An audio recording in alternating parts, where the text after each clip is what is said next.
Okay, this is Sonika and Chelsea. Welcome to the Armbridge podcast, where we dismantle the system like the revolutionaries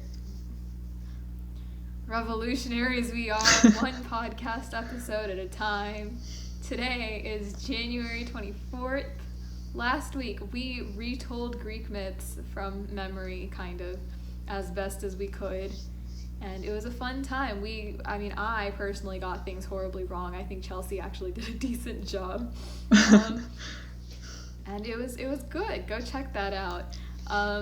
This week, I mentioned I'm a little nervous for this episode because for once in our life, actually no, not for once in our life, but like the earlier podcast days back in May and June, we are going completely unscripted. We have no idea what we're going to talk about. Dang, we don't. We don't. Man. Actually, we don't really, script our episodes. It's more just, we prepare the topic very well. We have something planned out. Yeah, it's like, okay, we'll talk about this. We don't really have that this week. We're just kind of winging it, which is crazy. Whatever our brains conjure up in the moment. Yes. Okay, wait. No, actually, okay. There's this video that I sent you that was okay, so, I don't know how I, came upon this, but on Instagram, in the Reels section, I've been getting a lot of, cooking recipes, which is, fine, right? Yeah. Which is totally cool. I'm cool with that. And there's a lot of, healthy, vegan, vegetarian recipes, and I'm, saving a few, when I go to college, I'm gonna need this stuff. Mm-hmm. And I saw, there was this one reel, I sent it to you, and it was, a video of this lady, and she's in, a break room at work or something, and she has a bell pepper, a whole green bell pepper. And I'm okay, I don't know, because my younger brother likes the taste of raw bell pepper, so I'm okay, maybe, how people eat carrots, carrot sticks, celery, that sort of thing. I'm this is a really long exposition to get to a very short point. But basically, she was okay, I'm going to have a snack during work, and I'm okay, with a whole ass bell pepper? And she has the bell pepper in her hand. She has a knife and cream cheese, and she puts a dollop of cream cheese on the whole bell pepper. She doesn't slice this bell pepper. And then she puts everything bagel seasoning on top of that dollop of cream cheese on the bell pepper. And this oh my god, she takes a whole ass bite out of the bell pepper, dude. Okay, yeah, that just bewildered me, because apparently she's on apples. I didn't know. Because she's on a keto diet apparently, when I went to her page and stuff, so I thought, but even I don't know, that's insane.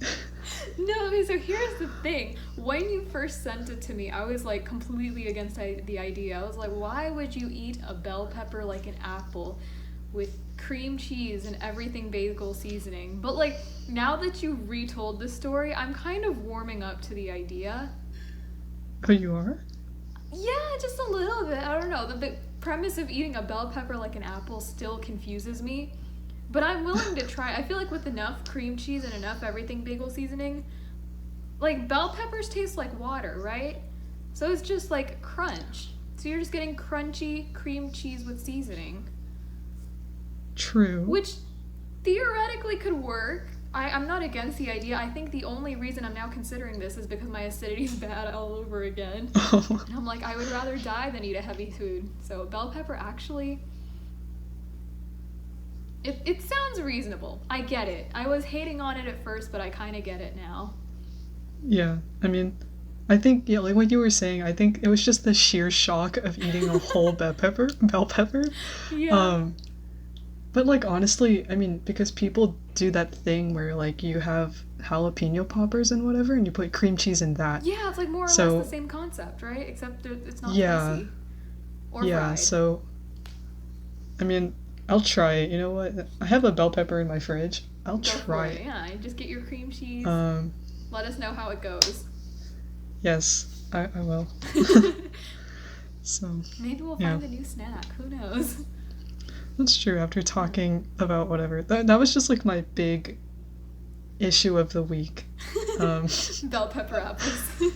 Yes. Do you have something to add to that? Week? I don't know. So for me, the whole like eating bell peppers as a snack thing started like the first time I was introduced to the concept. I don't know why we're making such a like massive deal out. A massive deal of it. I told you I'm tired. If my grammar goes out the window, just go like roll with it. Anyways, the first time I was kind of like introduced to the concept of bell peppers as snacks was in elementary school. I'd have a lot of friends bring like, you know, those like smaller peppers, like they're still bell pepper, they taste like bell peppers, but they're like the smaller red ones, and they come on the little stem, and you can kind of just like eat them in one bite, kind of like the banana peppers. Those are like the pickled version, but like the unpickled, like an unpickled banana pepper, right? So they'd bring those for lunch, like as a side dish. And I remember initially I was also very bewildered because the only thing I've seen in that like small compact shape that's red is like a chili pepper. So for like a good year and a half, I was under the impression that my friends just eat chili peppers as like a side dish for lunch, and I was mortified. I was like, how? Like, your face isn't turning red, you're not taking a sip of water, you're just like popping these like, they're crackers. And then I discovered after eating one at a party, I was like, oh, they serve these as like party sides too? And I'm still thinking these are like insanely freaking spicy. And then I bite into one and it was the blandest thing I've ever tasted, and I was like, oh. So wow, bell peppers as a snack was never really a surprise to me, but eating a whole like apple-sized bell pepper, that's interesting. I mean, you do you, like it's your health, I guess, like as long as you're checking up on your diet and whatnot. I don't know. Again, I feel like actually that may be fun. Like, you know, you get like a little, this is so weird, but like, do you get like a little primal joy when you bite into an apple? You're just like, does that ever happen to you? Like an apple or like an orange, like whenever you bite into a fruit, I don't even know what I'm saying, but like. No, like the crunch is so satisfying. Like when I eat apples. Like the crunch is satisfying, and it's also like I'm not adhering to like human like I'm not being, there's no manners, you know. I could have sliced this apple and eaten the slices like just straight up like posh and, you know, high and mighty human being, but here I am just crunching the whole thing.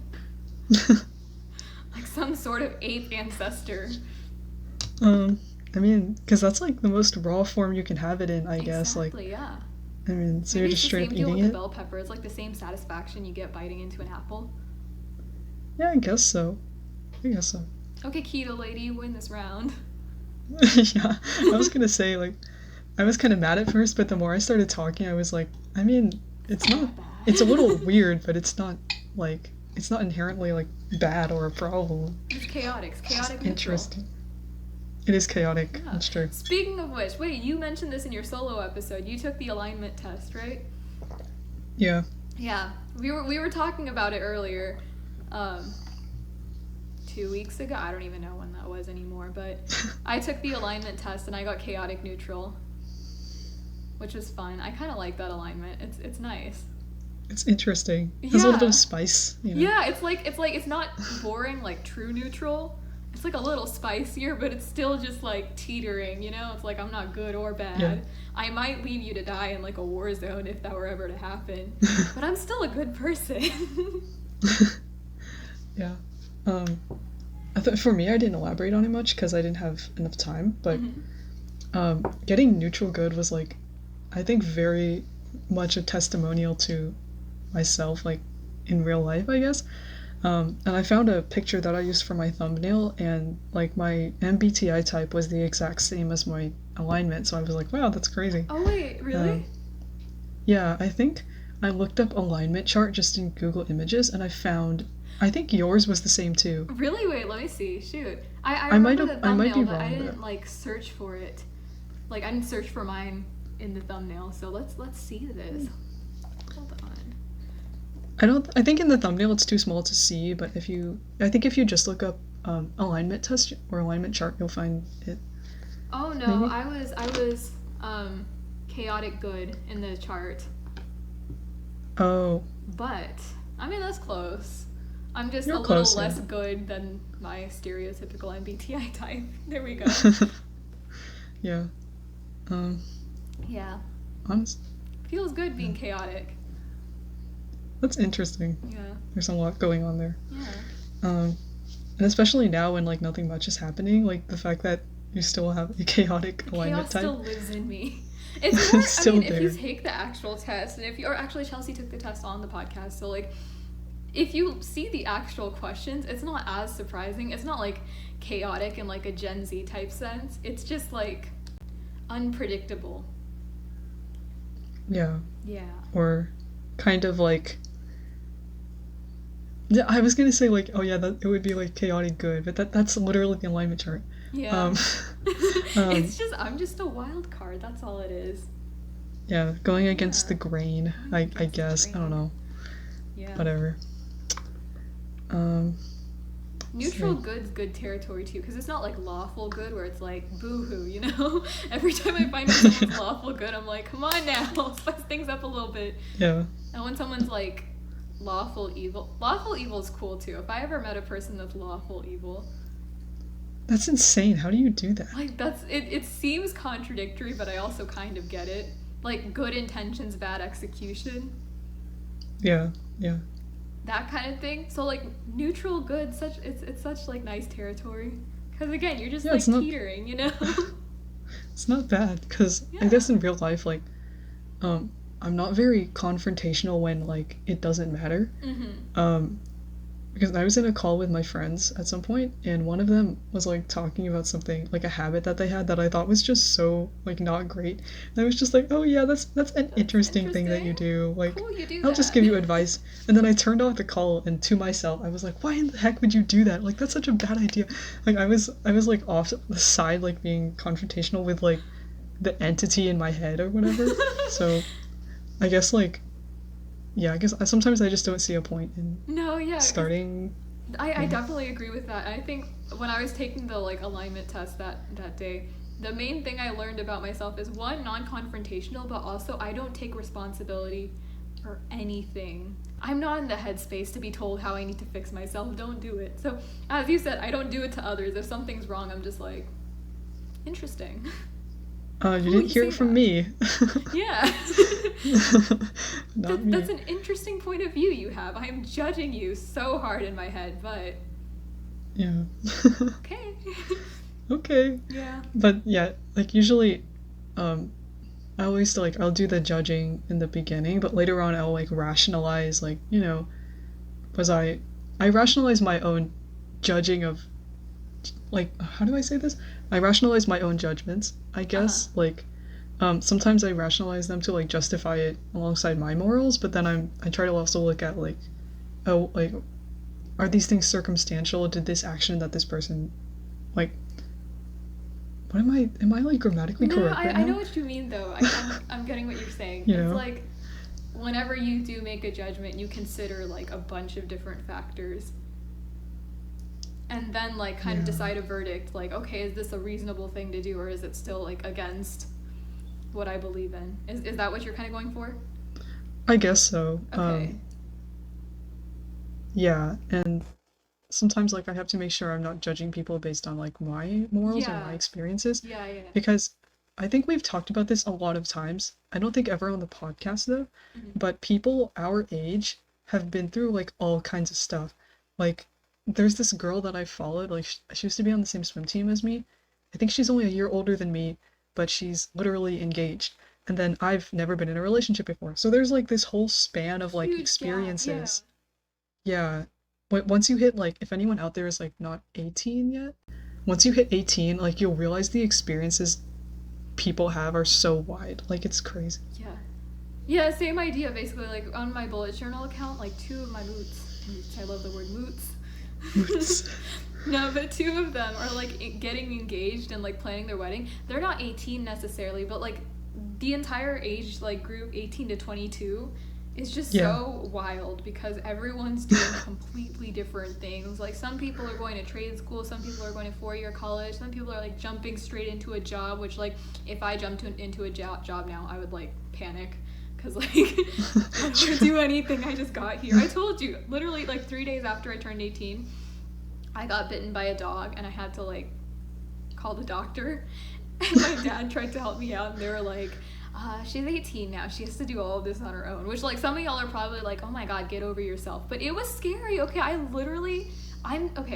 had like this irrational fear of talking on the phone. It's not like a fear, it's just more like an anxiety. I think I've told you about this, right? Where, I am the most, like, I'm a pretty social butterfly. I don't mind talking to people in person at all, but when it comes to the phone, I get terrified. I just hate talking on the phone so much because 90% of my communication is actually like nonverbal. I use like hand gestures and facial expressions, right? Versus on the phone, it's entirely reliant on my voice. So I hate talking on the phone. And then I had to tell this woman, hey, I got bitten by a dog, and then describe my dog bite in detail over the phone. It was the wackiest experience. I did not like it. So where did I start this from? What did this begin with? Right, jobs. Yes. So if I'm over here cowering at the thought of like calling the doctor, can you imagine me like paying taxes and like doing real adult things? Meanwhile, people like a year younger or like 6 months younger than me are doing exactly that right now. It's wild. It's insane. And then same with the relationship thing. Like, some of my 22-year-old, 21-year-old bullet journal friends, buddies, they're like planning their engagement, planning their weddings, and I'm over here like, I haven't even held someone's hand. I haven't even looked at someone. Like, how are you getting engaged? Yeah, it's ridiculous. Like, actually, I guess before I get into the main point, it's funny because like my mom after lunch was like, hey Chelsea, you want to go do taxes with me tomorrow? And I was like, no, I don't want to go pay taxes tomorrow. I don't know if she was kidding or not, but anyway, I thought that was kind of funny because that was brought up today. But yeah, like, one of my friends is like, he called me the other day. He was like calling our group chat, and he was like, yeah, I'm about to like file my 401k. And I was like, a tax form? What? Wait, and we're no, like the same age. Retirement? I don't know. Wait, I don't know. He's already filing a 401k. Sure 401k is retirement. Hold on. Why? Yeah. But we're the same age. Is an employer-sponsored defined contribution pension account defined in section 401k of intern. Yeah, I think it is at retirement. I don't know if I'm remembering it wrong, like, but if it was a 401k, that's insane. We're the same age.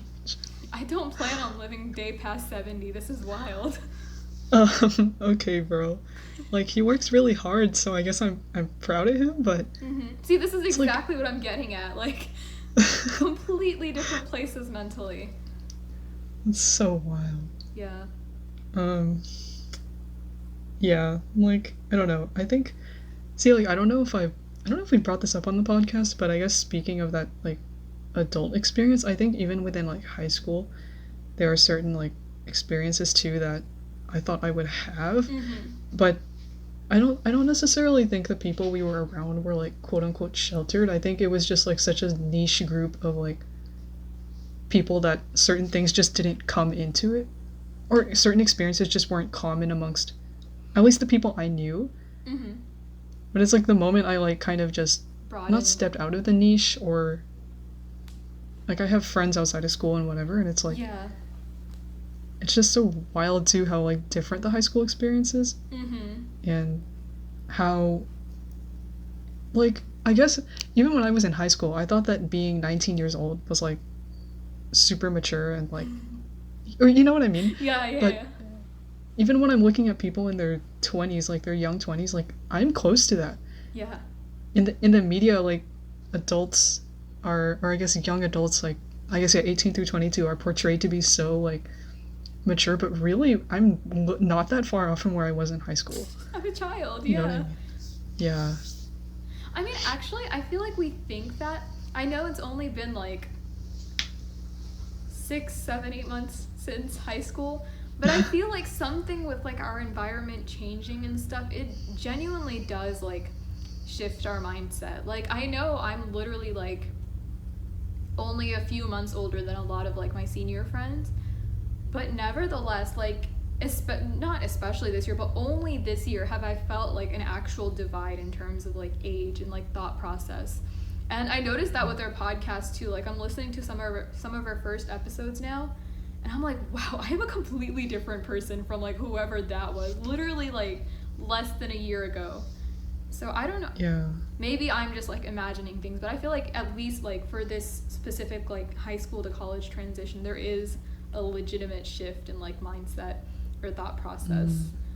So yeah. I don't know. I think, yeah, I can kind of attest to that also, just because I've had a lot of time to think. I'm upset that I haven't come up with any new philosophies because, you know, could have written a book. We've been doing.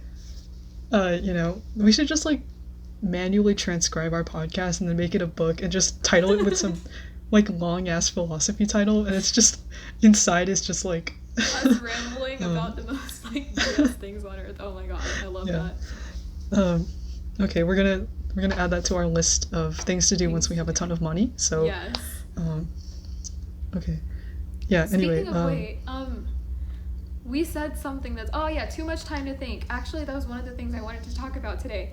So again, nice. like comparing, look at us like on the same wavelength and everything. This is amazing. Anyways, again, related to the whole like me watching our earlier episodes type of thing, I realized because of quarantine and because we've been stuck with our thoughts so much, recently I've realized that I hate having deep thoughts now. Oh my goodness. In the beginning of quarantine, especially in like high school, and actually I like discussed this all with my mom, so I'm gonna sound like just completely like everywhere, but I have a lot of ideas bouncing in here, okay? So I realized that at the beginning of quarantine, and especially like during high school, a lot of my energy, and I feel like this may be relatable to a lot of us, but I'll speak from like personal experience. Hopefully you and y'all can relate. But I used to be like really into reading these super like deep and thought-provoking and like philosophical, spiritual, like deep thought invoking type books, especially in like high school and at the beginning of quarantine. And now, after quarantine and after we've had all this time to like sit with our thoughts and just really let them simmer in our brain, I despise having deep conversations. The second, like my whole family, the reason I'm like this, if you think I'm like this, is because our whole family is very philosophical and we love having deep conversations and stuff. But I've noticed that recently the second conversation starts taking a turn and starts getting like more in-depth and more thought-provoking, I immediately just like shut off. And at first I thought it was just like a product of quarantine. It's like, oh, we're going through so much, blah blah blah blah blah blah blah, right? And I thought that was it, but actually, at least in my experience, I'm going through less right now than I think I did in high school. So despite that, like even if I was in like a worse place in high school, why was I so into such like deep life lesson-y type things that time, and then now I like completely hate it? And I realized I think it's the difference between like the circumstances, which sounds super obvious, but like in high school, the reason I was like in a bad place, or the reason I was like not happy, is because I was constantly doing things, right? Like I constantly had to do my homework, constantly had to study, there was no breaks, it was just doing, and I was just constantly like acting rather than thinking. So I was just on autopilot in that sense. And so for me, reading these like philosophical books and like having these deep conversations and deep thoughts, it was an escape from what was like burning me out to start with. So I was like, I'm like out of breath, Jesus Christ. If you couldn't tell, my allergies are back and they're very bad. I cannot breathe at all. Oh God, okay. If I start wheezing after this, just give me a second. Oh no. Yeah, so whatever I would like, whenever I take that time to like think and unwind, it was basically unwinding for me. That was like my relaxation. However weird of a relaxation that was, because I didn't get that time to like think about life lessons and like think big thoughts. in my daily life.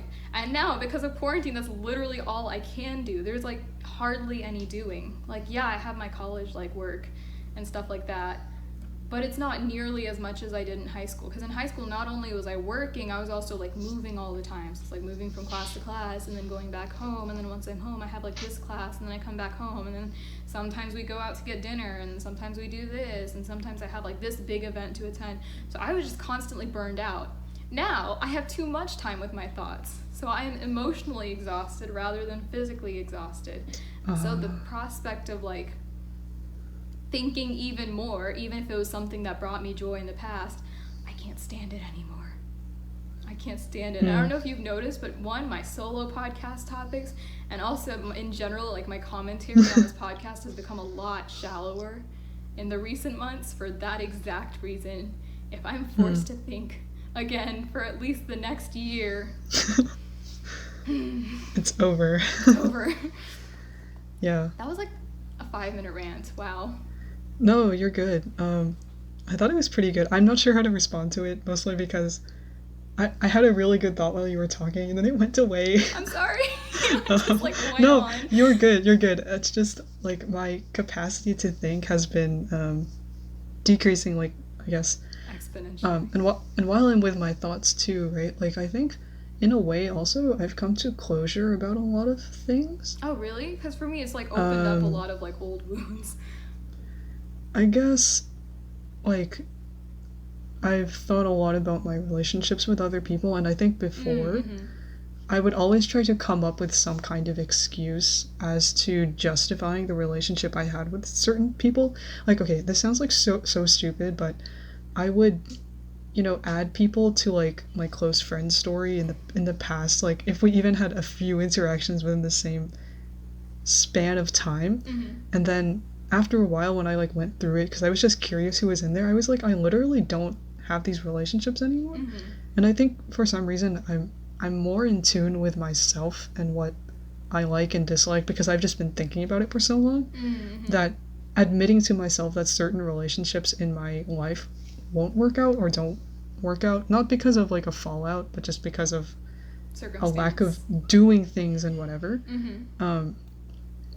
has, like, oh my god, I was gonna conclude the sentence. I don't remember what it was.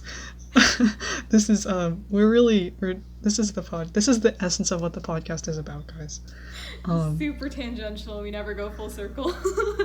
Yeah, it's like the time loop thing in The Good Place. It's just everywhere. It never ends. It's all over the place. I think you were talking about, like, getting closure about.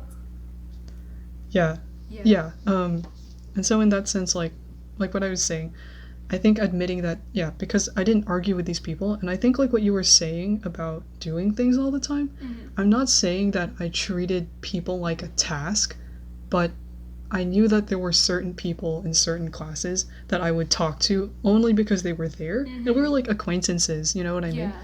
But looking back on it, it was just, like, a task that I knew I was going to do. Not, like, I knew it, but it was just a part of my cyclical daily routine at school. And even with some of my closest friends, like, we don't talk a lot, but I used to have routines with them too. Like, some of my friends, when we were at, like, swim practice together, I'd see them at the same time every day. I have a friend that, like, I walk to class with between these 2 periods, and we do that every day.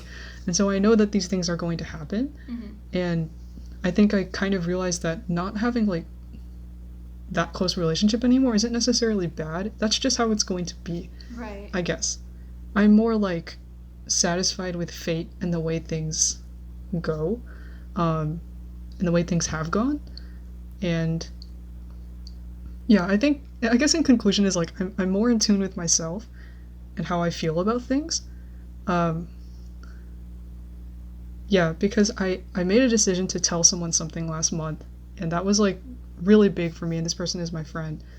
And at the time I was, like, not sure if I should do it or not, but the moment I, like, heard an answer, I was surprised how much at ease I was after telling him that.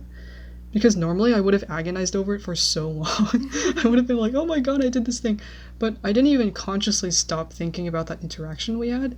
It just kind of went away. I was just so surprised at how I stopped thinking about him in a certain way, and I'm just really alluding to this thing. I don't want to talk about it.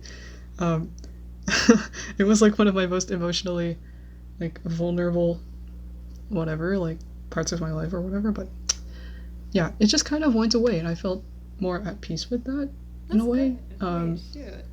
So I think the thinking was better because I'm not thinking about myself necessarily in a selfish way, but I think more about just who I am and myself, I guess. Interesting. I think I like what you mentioned about like your definition or like your idea of friendship changing, because I've definitely experienced the same thing during quarantine. Like you mentioned how a lot of like your relationships are super like circumstantial and they rely on like classes and stuff like that, right? And I was kind of thinking to myself the same thing. I was like, why, like, I've been talking to a lot of people online and stuff like that for college, right? In an attempt to make friends and stuff like that. And I realized quickly that, like, especially starting second semester, the reason I had so many, like, friends in freshman year from the get-go is because my definition of friendship was entirely different. And again, you mentioned, like, circumstance, right?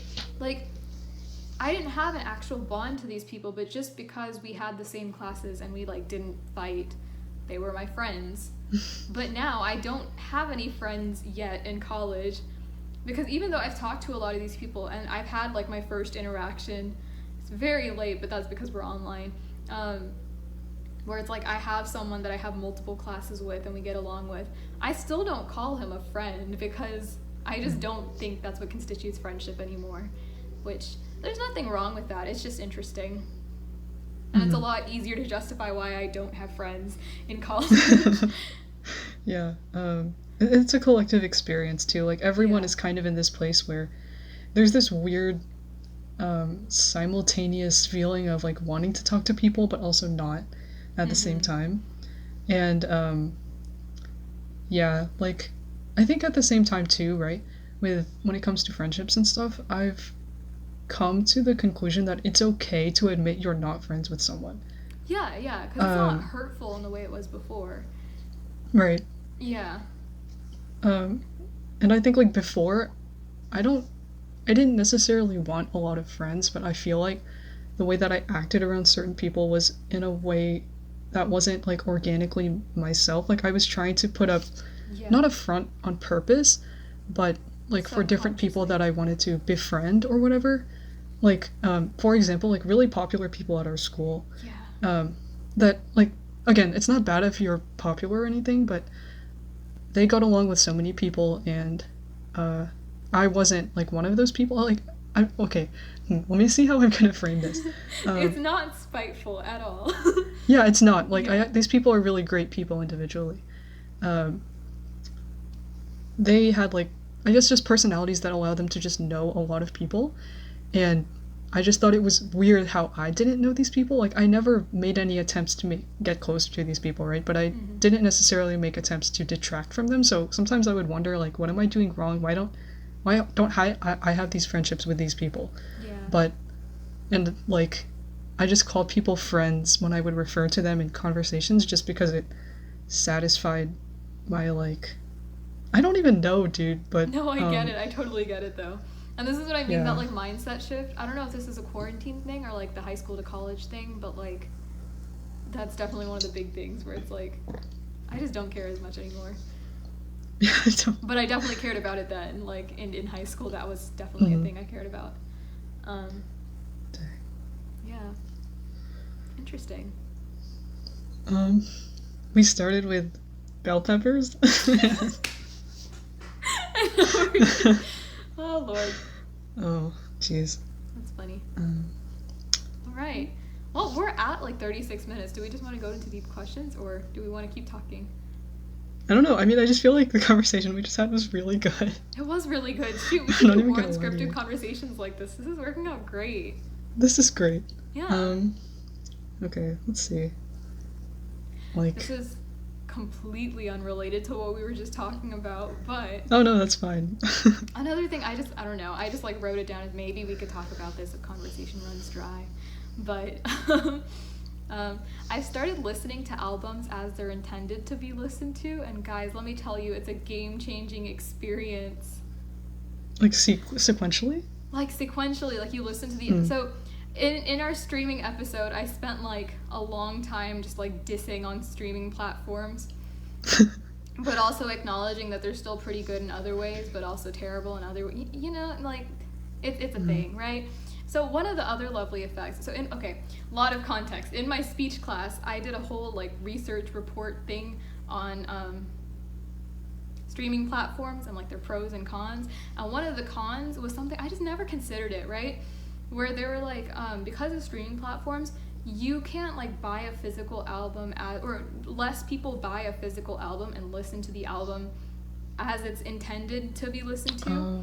And they just kind of stream in like isolated like songs or playlists and stuff, right?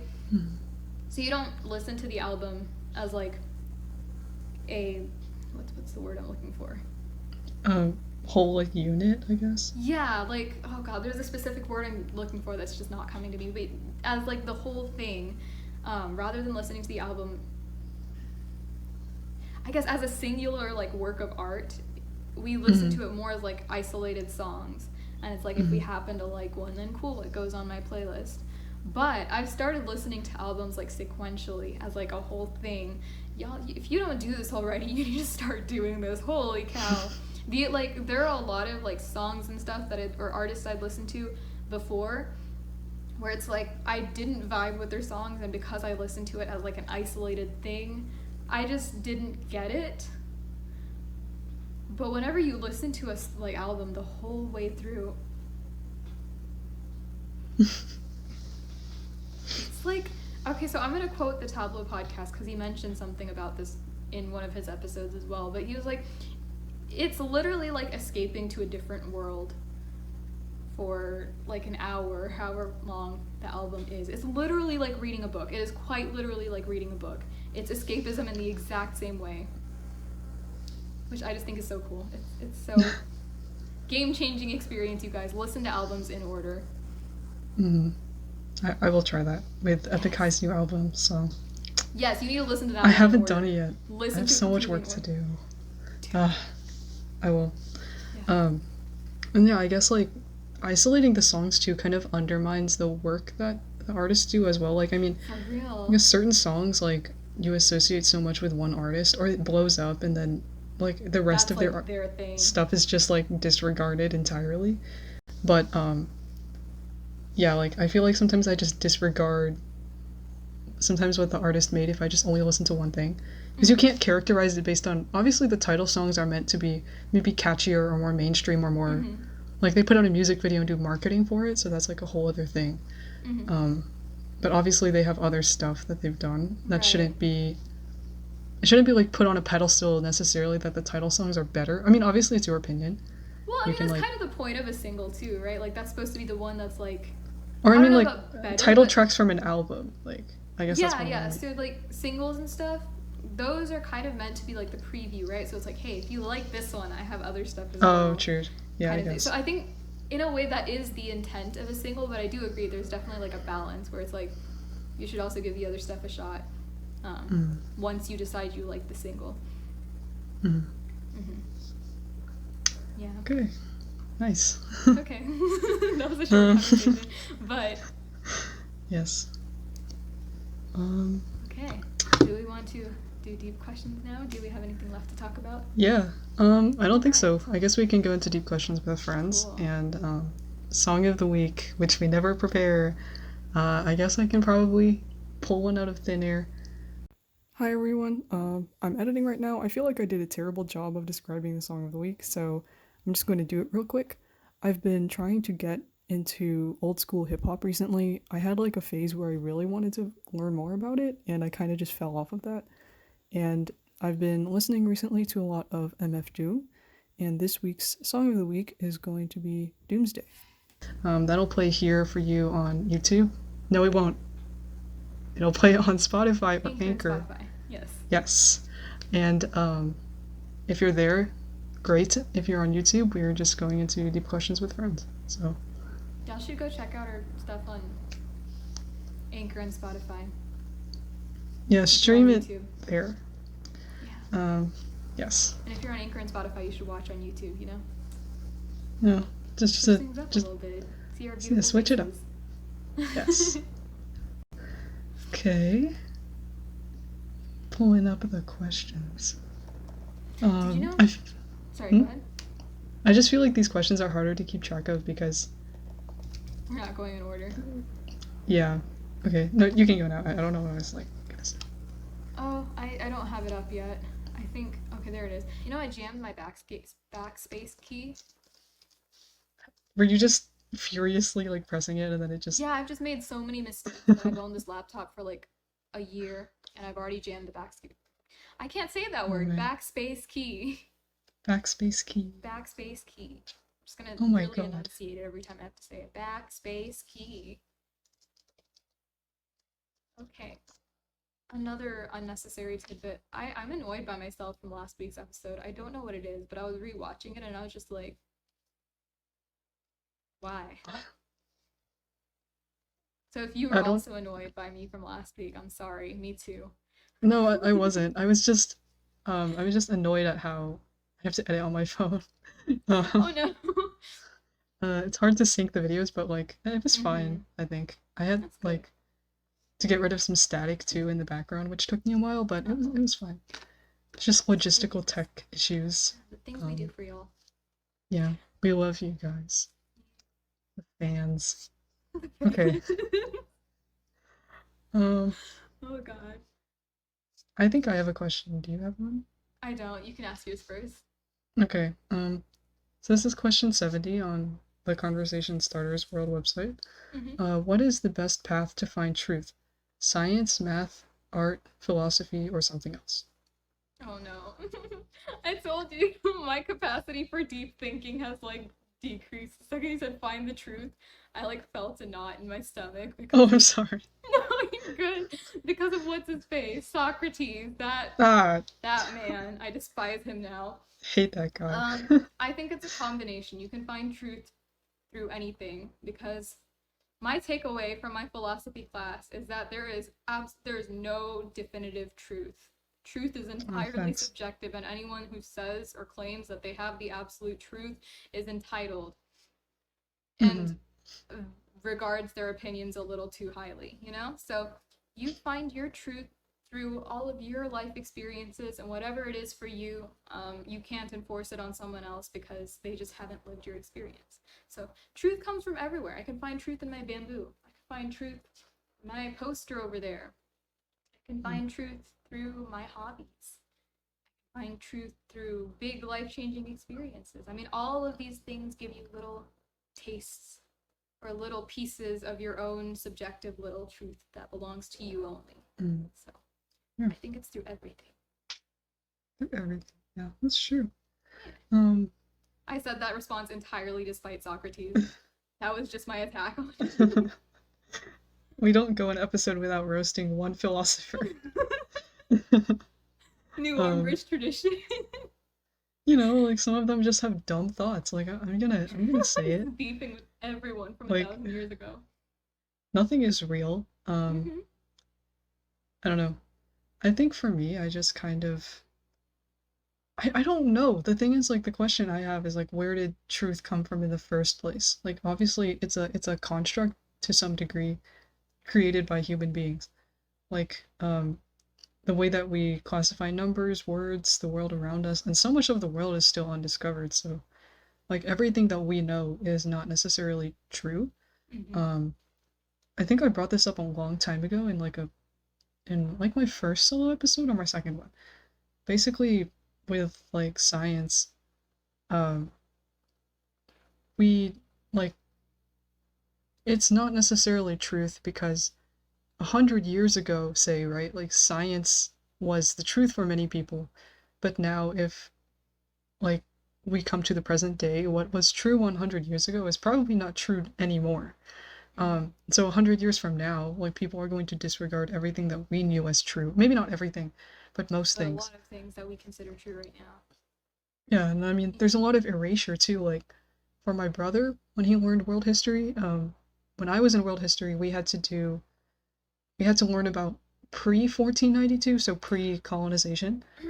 And then, interestingly, they literally, The when my AP brother was a curriculum sophomore, decided. yeah, they decided to cut out literally all of the things we learned before 1492, Pre-colonization. including the bajillion Chinese dynasties. I couldn't differentiate between any of them. Bro, oh my god, we all came Um, up with like acronyms and like phrases and like uh, there's just millions so of many. ways to memorize all of these dynasties, and now you don't have to learn it. Yeah, But not even whatever. that. Oh my god, this is like not related to the question, but I was so spiteful about that because pre 1492 is like Asian and African history, right? That slaps. That's That's interesting. like, yeah, that's like before colonization, and that's so much history. And like, without knowing that, I feel like you're giving a lot of room for future generations to assume that like there was nothing there before European colonization, which is Mhm. so false. Colonization Like, sucks. this just Like, made AP world history yeah, so Eurocentric. Oh, it bothers me. there's a European history. Like, Yeah, y'all just turned why? it into AP Euro. Like, what's the point? It's gross. So nothing is real, as we've concluded. And to go off of what you said too, like literally not every country, but I think sometimes we forget too, even in the United States, we are a colonized country. Mm-hmm. Like it's so easy to forget about that. But every institution that we are familiar with and that developing countries are familiar with, I don't think I can name one developing country that wasn't colonized by somebody. The United States was colonized, Canada was colonized, Mexico was colonized. We don't remember that. Um, yeah, every structure, everything that exists, every institution has roots somehow in In colonialism. colonization. Yeah, I had a deep think about this when I was writing a paper, and it messed me up. Anyway, Nice. Dude, no, um, I was watching Trevor Noah yesterday with my mom, and he had that little bit about like colonization, like the British colonizing everything and now complaining about immigration. It just made me so mad. Like I know it was a comedy, but my blood was like boiling halfway through because I was just so spiteful about it. Like seriously, he was saying like the last people that should complain about immigration are the British, and I was like, for real. it's fast. Like y'all are the ones that made all of our countries unlivable, and now you have the audacity to turn us away when we're coming to your Great Britain. Like, Come on, bro. get over yourselves. Yeah. Okay. Do you Cool. have a I question? still don't have a question. Oh, we're just impassioned with our thoughts today. Hot takes. Yeah, very hot takes. Very hot takes. Ooh, well, no. I'm reading all of these and I'm like, this is too deep, this is too deep, this is too deep. Which is entirely Um, defeating the purpose of deep questions with friends, but After um, today, we're just changing it to like shallow questions um. with friends. What's your favorite color? Then I go into like a 10-minute long explanation. Like what started with my favorite color, how we developed and got to where we are. Oh my god. Do you want to Um, do that? Let's just say our favorite yeah, color. let's just do Shoot. that. Switch things up. What's Um, your favorite color, Chelsea? okay. Um, I actually like, I guess, pastel orange. It's really nice. Like all the versions of those like really dark colors, like forest green, freaking, like navy blue. All of those colors, if you make them pastel, are great, fantastic. Nice. I really like them. I don't know why. They just make me feel at peace. Yeah, they're just So, happy, airy colors. When you look at pastels, you feel like ethereal. yes, that's Just true. floating through the sky. It's funny you mentioned forest green because currently that's my favorite color. Actually, I Nice. can't decide between forest green and emerald green. Both are beautiful, beautiful colors. But yeah, I mean, I think green has been my favorite color for a while now. Like, I think it's been my favorite color since like fourth grade. But I've rotated shades, you know? In fourth Hmm. grade through like, I think eighth grade, it was like lime green. I really liked like the Lime fresh green. grass Mm. type color. I was like, I'm gonna paint my room lime green. Oh And now man. the very thought of that like makes me want to barf because that's Oh a man. really bright color. Then in high school, I think it became more of like an olive green color. It's just Hmm. progressively getting darker. By the time I turn 30, my favorite color is going to be black. which nice. considering my wardrobe's actually pretty unsurprising. No, but yeah, it was like olive green throughout most of high school, and now it's like forest/emerald green. So Nice. It's just pretty. It just I think it's in part due to my obsession with pine scented things right now. Mm. And also it just feels very regal, you know, like when you look at emerald green things, you're like, yeah, that's something a queen would wear. Yeah, Like, it's true. it's just a very regal color. Yeah.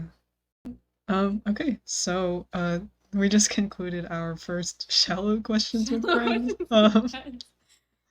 Technically it's not a full shallow questions with friends because we did do a deep question and then we did a shallow question. So it's a neutral questions with friends. Hmm? Neutral questions with friends. Neutral questions. We're really like manifesting our alignments. Nice. We're going to gradually go into the shallow questions with friends, and hopefully, if I bring on a guest for my solo episode, that'll be the end of our like 4-episode cycle. We're just going to be asking each other surface level what, where, when, why. We're just gonna have a ball. You know, what did you do today? How are you?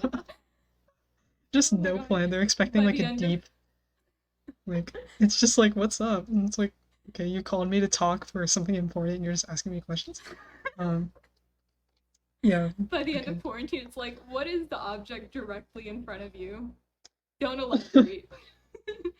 Don't elaborate. Okay. So, yeah, we finished that. We're going to descend into chaos with our question segments later on, so look forward to that. And yeah, today we talked about a lot of things. I think it went really well despite it being unprepared. And next week, Sonic will have a solo episode, so check that out next week. And follow us at on our socials at Armbridge Podcast on Instagram and at Armbridge Pod on Twitter. And also check out our website, armbridgepodcast.card.co, for Spotify links to playlists and updates about our episodes, as well as where we get our deep questions from, and some resources for you there. So we will see you, or Sonica will see you next week. In the meantime, that was Armbridge Podcast. Okay. Goodbye. Bye.